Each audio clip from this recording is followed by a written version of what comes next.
Nós vamos abrir a nossa Bíblia em Efésios e eu começo com uma pergunta aos irmãos, né? Os irmãos podem me responder. Jesus veio para nos salvar. Salvar do quê?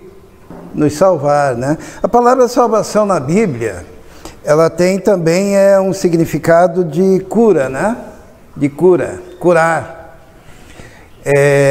A Bíblia diz assim, se houver alguém enfermo em casa, chame os presbíteros da igreja, ungindo com óleo em nome do Senhor, e a oração da fé salvará o enfermo. Em algumas traduções está assim.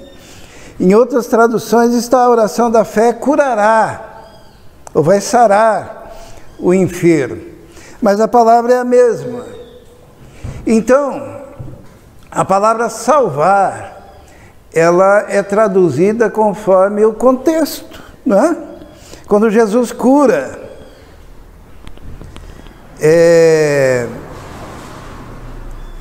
o contexto daquela palavra é curar, trazer saúde.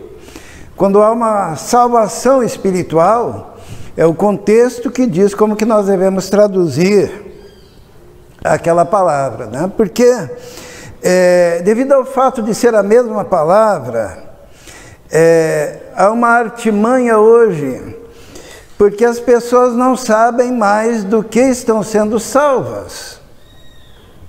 Não sei se os irmãos já perceberam isso, né? Alguns imaginam que vão para a igreja e cultuam a Deus porque Jesus veio salvá-los da pobreza, né? Isto é, arrancá-lo da miséria e colocá-lo num patamar diferenciado. Alguns acreditam que Jesus veio salvar no sentido de que veio curar o indivíduo da sua enfermidade. E muitas vezes jogam com essa palavrinha que tem esses dois significados, usando um pelo outro. Existem seitas que se aproveitam disso, né? Por exemplo, vamos falar o português, claro, do que Jesus veio nos salvar? Da condenação eterna. Jesus veio nos salvar do inferno. E nós merecíamos o inferno por quê? Porque somos pecadores, desobedecemos a Deus, e a Bíblia diz que o salário do pecado é a morte. E a Bíblia fala do inferno como lugar de tormento. E um tormento eterno. Nós estamos hoje numa sociedade que não se fala do inferno, né? E inclusive algumas seitas dizem que o inferno nem existe. Dentre os adventistas nós seremos salvos, ou a pessoa que for salva vai para o céu, para a presença de Deus, e a pessoa que não for salva, ela desaparece, some, vira fumacinha. Não existe condenação eterna e não existe inferno para essa seita e para algumas outras seitas também. Mas quando Jesus veio salvar, ele veio salvar o homem porque o homem, a humanidade toda tinha desobedecido a Deus, e Deus, sendo justo, deveria punir toda a humanidade e punir eternamente. Daí Jesus veio como nosso substituto. Ele pagou o preço que era para nós pagarmos, quando nós o reconhecemos como Senhor e Salvador da nossa vida. Então Jesus, ele não veio para nos salvar das enfermidades. Jesus, ele não veio para nos salvar da pobreza. Jesus veio para nos salvar da morte eterna, da condenação eterna. E Deus, no seu amor, ele fez todo um projeto para salvar a humanidade, para salvar o homem. para salvar cada um de nós. Então é muito importante que nós entendamos que nós somos salvos do inferno. Nós somos salvos de uma eternidade sem Deus e sem salvação, e de tormento e de sofrimento.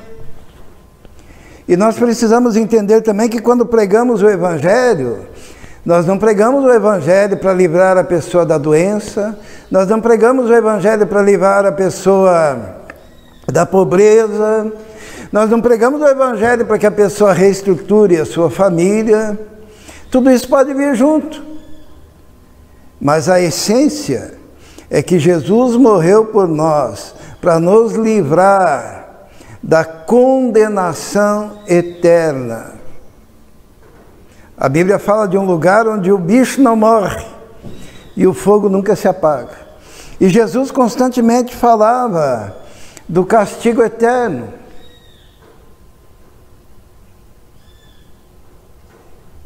O apóstolo Paulo, ele escreve um livro todo para nos falar sobre a salvação que temos em Cristo Jesus.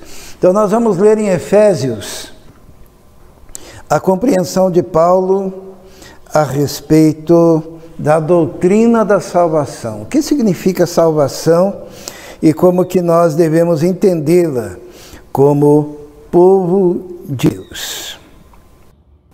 Isto é, não podemos baratear a salvação que foi conquistada por Jesus. Então nós vamos agora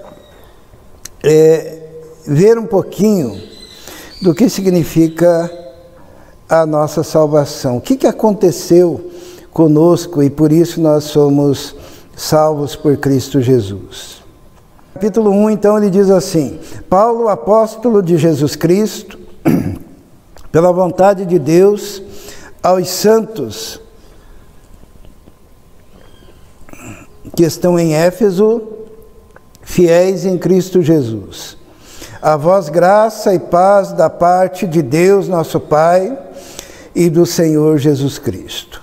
E ele começa a falar agora sobre a nossa salvação. Bendito o Deus e Pai do nosso Senhor Jesus Cristo, o qual nos abençoou com todas as bênçãos espirituais nos lugares celestiais em Cristo Jesus. A nossa salvação procede do céu. E cada um que recebeu Jesus como Salvador já é abençoado com todas as bênçãos espirituais. Com todas as bênçãos espirituais nos lugares celestiais. Segunda coisa que ele diz, como também nos elegeu. O que é eleger? A gente está perto de uma campanha, né? O que é eleger, Carlos? Oi? Fala um pouco mais alto que o pastor já está meio surdinho, assim, devido à idade. Você não sabe. Eleger, o que é eleger? Escolher. Quando a gente vai numa eleição lá, é Bolsonaro, é Lula, é Moro, é Ciro, é uma escolha. E biblicamente, essa palavra no sentido teológico, diz assim que Deus nos escolheu antes da fundação do mundo. Existe uma eleição, a doutrina da eleição. Deus escolheu a Margarida, Deus escolheu o Jailton, acertei, não? Deus escolheu a Gisele, Deus nos escolheu. Às vezes nós imaginamos, por que nós estamos aqui? Por que nós não estamos lá no mundo? Por que nós não estamos lá no boteco? Por que nós não estamos atolados numa seita por este mundo? Por quê? Porque Deus fez uma escolha. Ele nos olhou lá desde a eternidade, antes da fundação do mundo. Ele sabia que haveria um Carlos. Escolheu. Escolheu para quê? Para que fôssemos santos e irrepreensíveis diante dele em amor. A escolha de Deus Paulo está falando sobre a salvação aqui. A escolha de Deus se deu lá na eternidade. Por isso que a Bíblia diz, ai de nós se negligenciarmos tão grande salvação. E diz assim, e nos predestinou para filhos. É o que está escrito. Tem gente que pega essa parte da Bíblia, não prega sobre isso, rasga e não acredita nessa ideia da predestinação, né? Deus nos escolheu, nos elegeu e nos predestinou para filhos. Filhos como? Por adoção. Porque antes nós estávamos distanciados e Ele nos adotou no mundo corrompido, nos arrancou das trevas, nos tirou das mãos do inimigo e nos colocou numa nova condição. Agora somos filhos. Olha algumas palavras que nós já encontramos aqui no entendimento de Paulo. Deus nos abençoou com todas as bênçãos espirituais, nos elegeu nele antes da fundação do mundo e nos predestinou para sermos filhos e nos adotou. Sabe quando Ele faz a obra completa? Essa é a situação daquele que um dia teve um encontro com o nosso Senhor e Salvador Jesus Cristo, para louvor da sua glória, ou da glória da sua graça, pela qual nos fez agradáveis a si, no amado. Antes nós não agradávamos a Deus. Agora Deus nos escolhe lá do mundo e faz de nós agradáveis para o Pai, no amado que é Jesus. É a nossa situação. A Bíblia diz, quando fala sobre a questão da predestinação e da adoção, usa a figura do faraó, né? O que aconteceu lá no Egito? Deus... O que Deus fez com o faraó? A Bíblia diz que Deus endureceu o coração do faraó, para que o faraó não deixasse o povo de Deus ir. Deus endureceu aquele coração. E o faraó disse não. E Deus manda as pragas no Egito. E a cada praga o coração do faraó se endurece. Será que Deus é injusto? Quando Ele faz essa escolha, endurece o coração de alguém. E quando Ele olha outro e elege, escolhe, e faz com que esse indivíduo seja adotado na família de Deus e passe a fazer parte do povo de Deus. O exemplo de Faraó é muito importante, sabe por quê? Havia no Egito uma crença pagã, porque os irmãos sabem que os faraós eram feitos múmias quando morriam, né? E havia um costume entre os faraós que era o seguinte: aqueles que preparavam o corpo do faraó para mumificá-lo, eles pegavam o coração do faraó, trabalhavam aquele coração, né? Com produtos, para preservar aquele coração.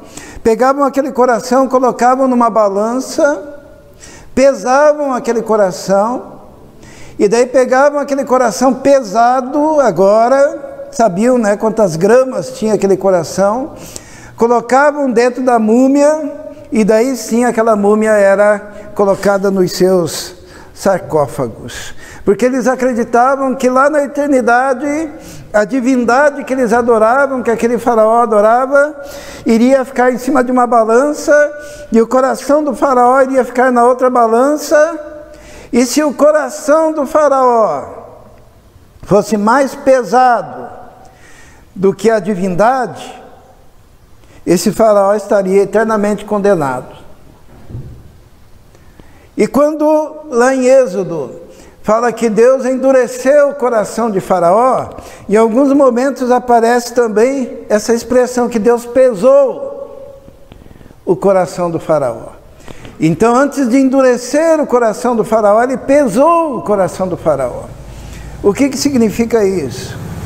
Significa que antes Deus teve o discernimento de como era aquele coração, para então usá-lo no seu propósito, para que a sua mão se manifestasse no Egito, naquelas pragas. E quando Deus escolhe, eu creio que Ele faz a mesma coisa, Ele pesa o nosso coração. Ele pesa a nossa prontidão em ouvir o Senhor. Ele pesa a nossa prontidão em fazer a vontade de Deus. Ele pesa a nossa prontidão em ser obedientes ao Senhor. E então Ele determina o nosso caminho. E tem muita gente que quando for pesado pelo Senhor, será encontrado em falta. Por isso que, quando fala que Deus nos predestinou e nos escolheu, não tira de nós a responsabilidade individual e pessoal diante de Deus. Porque muitas vezes Deus pesa o nosso coração e Ele próprio se endurece a nós, porque nós somos pessoas que não querem, que já escolheram não agradar a Deus. Paulo ele continua dizendo, em quem nós temos a redenção pelo seu sangue, a remissão das ofensas, segundo a riqueza da sua graça. Então os irmãos percebem que Deus, nós fomos abençoados, nós fomos escolhidos, nós fomos eleitos, nós fomos predestinados, nós fomos adotados, e agora nós fomos redimidos, e houve a remissão das nossas ofensas, pela sua graça. Tudo isso Deus fez por nós.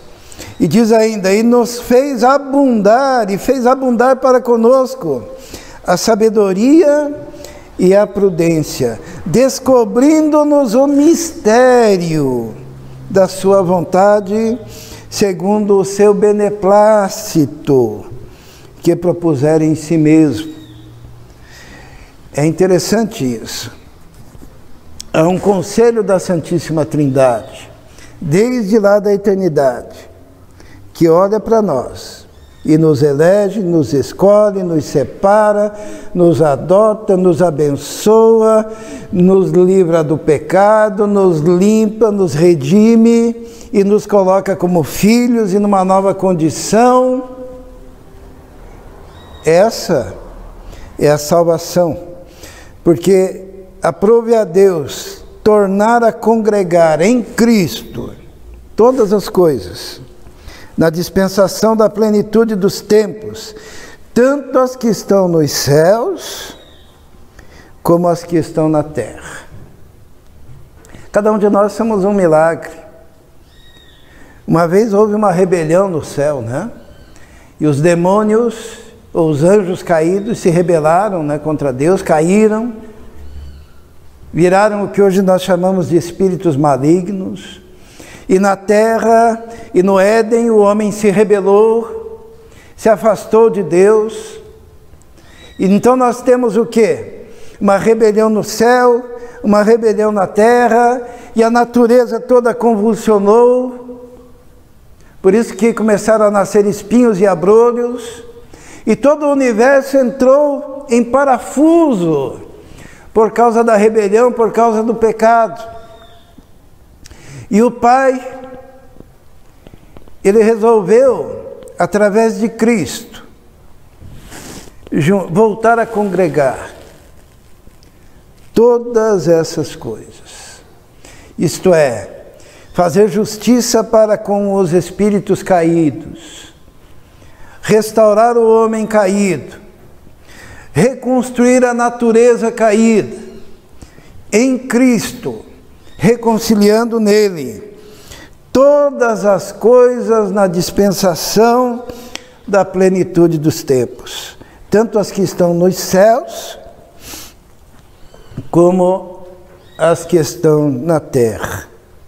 E diz assim a palavra: nele, isto é, em Cristo, digo, em quem também fomos feitos herança, havendo sido predestinados, conforme o propósito daquele que faz todas as coisas, segundo o conselho da sua vontade, com o fim de sermos para louvor da sua glória, nós, os que primeiro esperamos em Cristo, em quem também vós estáis, depois de ouvirdes a palavra da verdade, o evangelho da vossa salvação, e tendo crido, fostes selados com o Espírito Santo da promessa. É uma coisa complexa, né, irmãos? Paulo diz assim que, sabe todas essas coisas difíceis que nós falamos agora, né, de predestinação, de eleição, de ser abençoado com todas as bênçãos espirituais nas regiões celestes, de termos sido feitos filhos por adoção, de termos sido agregados à família de Deus. Sabe como é que é o nome disso? Evangelho. E Paulo está dizendo que em quem também vós estáis depois que vocês ouviram isso e tendo crido. Eu quero saber uma coisa: quantos aqui ouviram tudo isso antes de dizer eu creio, eu recebo Jesus como Salvador? Porque é tão difícil pregar isso daqui, né? A maior parte dos crentes nunca ouviram isso. A maior parte dos crentes sente arrepio quando se fala em eleição, escolha.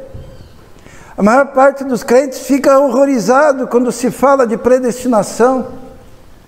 A maior parte dos crentes fica horrorizado quando se diz que nós já somos abençoados em Cristo, com todas as bênçãos celestiais, e que Deus vai fazer todas essas coisas convergirem no Filho. Mas Paulo está dizendo que é só depois que nós ouvimos isto e cremos, é que nós somos selados com o Espírito Santo da promessa. E isso para mim é terrível, porque me faz entender que o Evangelho não tem sido pregado. Se este é o Evangelho, os irmãos acreditam que ele tem sido pregado? Como que tem sido pregado o Evangelho? Você está doente? Venha que eu vou orar por você. Ah, você está padecendo necessidade? Venha que eu vou orar por você. Ah, você está com dificuldades com a família? Venha que eu vou orar por você. E é muito bom orar pelas pessoas. Mas se você não falar que o homem está perdido, que Deus escolheu na sua soberania, que o homem faz parte de um plano de Deus para convergir todas as coisas em Cristo Jesus. Se não for desperto no indivíduo o mistério da graça de Deus no interior do seu coração, significa que ele ainda não ouviu o Evangelho da graça de Deus. E a Bíblia diz que quando nós ouvimos e nós cremos, nós somos selados com o Espírito Santo da promessa, o qual é o penhor da nossa herança, para a redenção da possessão adquirida, para louvor da sua glória. O Espírito Santo é o penhor. O que é penhor? Quem faz negócio sabe o que é penhor, né? Por exemplo, se eu penhorar minha casa, como é que é isso? Eu quero fazer um empréstimo e dou a minha casa como garantia, certo? Isso é penhorar. E a Bíblia diz que o Espírito Santo é o penhor. Ele nos é dado como garantia do quê? Da nossa redenção eterna, para louvor da sua glória. O Espírito Santo é o penhor para quem ouviu esse Evangelho. E Paulo ele continua dizendo: por isso, ouvindo eu também a fé que entre vós há no Senhor Jesus, e o vosso amor para com todos os santos, não cesso de dar graças a Deus por vós, lembrando-me de vós nas minhas orações, para que o Deus de nosso Senhor Jesus Cristo, Pai da glória, vos dê em seu conhecimento o espírito de sabedoria e revelação. Paulo está dizendo assim, olha, esse é o Evangelho, e agora eu estou orando por vocês. E olha que Paulo estava preso, para que Deus concedesse para a igreja o espírito de sabedoria e de revelação, para que pudessem compreender, tendo iluminado os olhos do vosso entendimento, para que saibais qual seja a esperança da sua vocação. Será que todos os crentes sabem a esperança da sua vocação, do seu chamado? E quais as riquezas da glória da sua herança nos santos?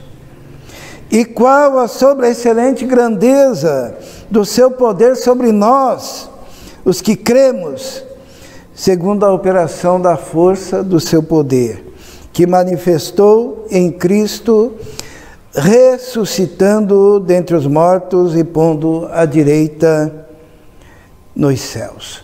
Os irmãos estão entendendo o tamanho da salvação que nós temos e que de repente ela foi reduzida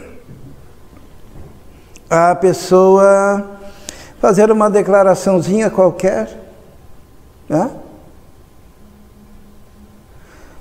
Paulo está dizendo, eu estou orando para que vocês entendam, que sejam iluminados os olhos do vosso entendimento, para compreender tudo isso. Compreender também qual a sobreexcelente grandeza do seu poder sobre nós, os que cremos, segundo a operação da força do seu poder, que manifestou em Cristo, ressuscitando-o dentre os mortos, acima de todo principado, poder, potestade, domínio e de todo nome que se nomeia, não só neste século, mas também no vindouro. E sujeitou todas as coisas aos seus pés, e sobre todas as coisas o constituiu cabeça da igreja, que é o seu corpo, a plenitude daquele que cumpre tudo em todos. A minha preocupação é que Paulo, quando pregava, ele pregava esse evangelho da graça de Deus. E por isso, lá no capítulo 3, então, ele ora pela igreja. Paulo, no capítulo 3, ele diz assim, por esta causa, eu, Paulo, sou o prisioneiro de Jesus Cristo, por vós, os gentios. Será que Paulo era muito aceito lá pela sua população? Não, ele é prisioneiro. Prisioneiro por Jesus Cristo. Ele escreve da cadeia, ele estava preso por causa da mensagem que ele pregava. E diz assim, se é que tendes ouvido a dispensação da graça de Deus, que para convosco me foi dada, como me foi este mistério manifestado pela revelação, como antes um pouco vos escrevi.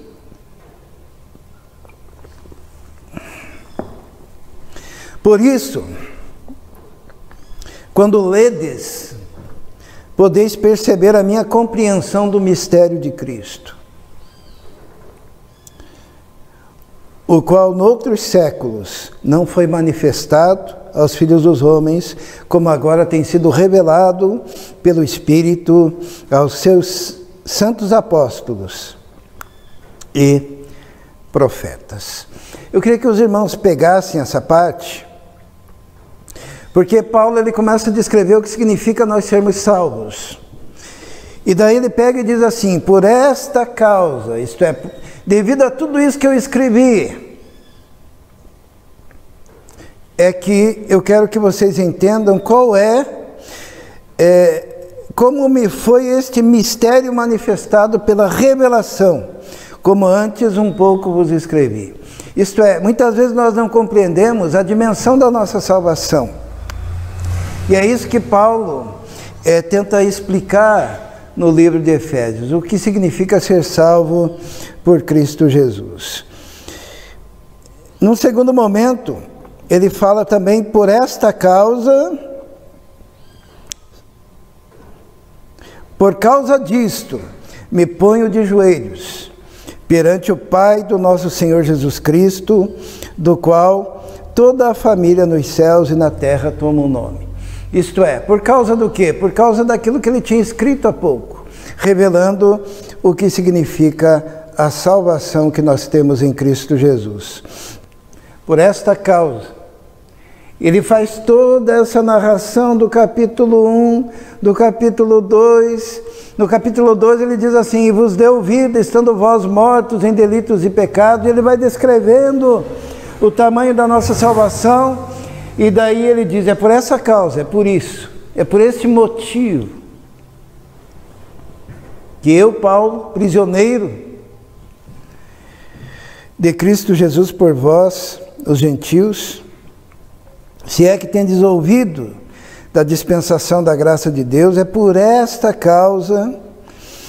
Ele também se refere ao mistério, como me foi este mistério manifesto pela revelação. Tudo aquilo que ele escreve lá no capítulo 1 é o mistério de Deus, revelado aos homens. Ele diz: como antes um pouco vos escrevi, é aquilo que ele escreveu agora há pouco, no capítulo 1.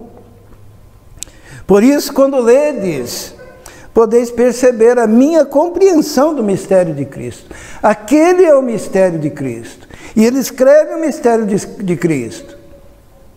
E eu tenho algo para dizer para os irmãos, muito difícil. Quem não compreende o mistério de Cristo está perdido.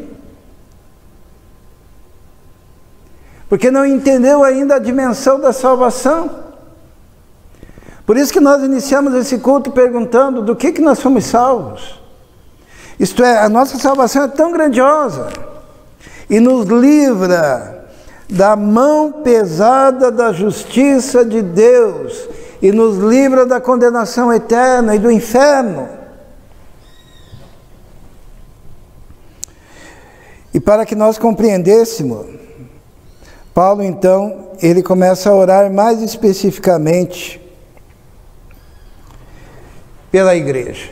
E eu quero só frisar, para que nós possamos compreender tudo isso, o que Paulo pediu na sua oração. Ele volta a dizer: por causa disto. Paulo está muito preocupado com o entendimento da igreja em relação à doutrina da salvação. E ele diz assim: por causa disso me ponho de joelhos perante o Pai de nosso Senhor Jesus Cristo, do qual toda a família nos céus e na terra toma o nome. A gente não pode se esquecer que nós fazemos parte de uma família que está aqui na terra, mas que é a mesma família que está lá no céu. Nós fazemos parte do mesmo povo.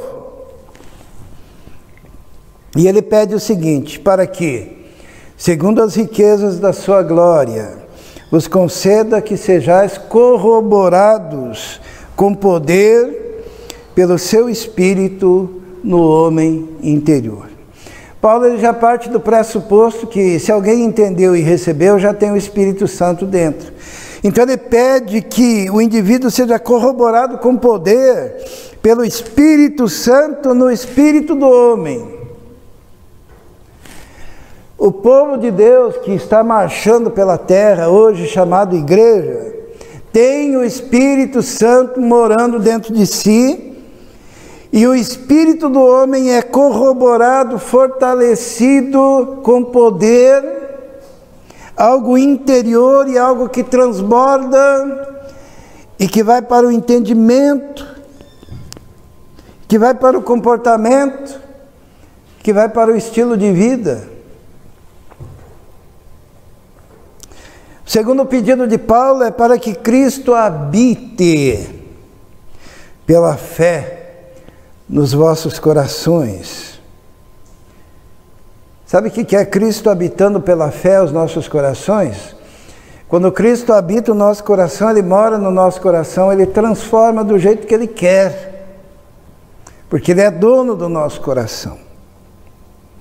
E diz a fim de que, estando arraigados e fundados em amor, poderdes perfeitamente compreender com todos os santos qual seja a largura, o comprimento, a altura e a profundidade.